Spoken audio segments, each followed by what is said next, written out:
Welcome to the Slop Farm. Enjoy the video. You start by linking the editor to Unity so breakpoints work immediately. Open the project and your C# IDE, then make sure script debugging is enabled in build settings. This lets you attach the debugger. Once done, open the console and clear old messages so you only see relevant output. Next, set a breakpoint in a small, frequently run method to confirm the attach works. This first action verifies that your tools communicate and gives you quick feedback before deeper steps. You now attach the debugger to the editor or the running player process and reproduce the issue. Use step into to follow call flow and step over when you just want results. This reveals exactly where logic deviates. Inspect locals and add watch expressions for suspect variables so you can see values change. Meanwhile, sprinkle targeted debug.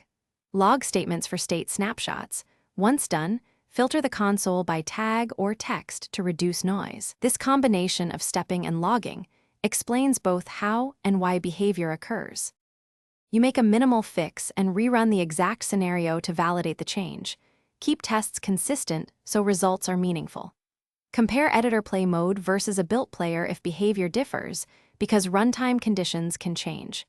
If the bug persists, binary search recent commits or comment sections out to isolate the cause. Also check for null references, wrong scene or asset assignments, and threading issues. One key troubleshooting tip: if breakpoints are ignored, rebuild with script debugging.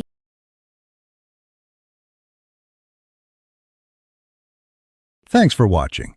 Consider subscribing if we helped you today.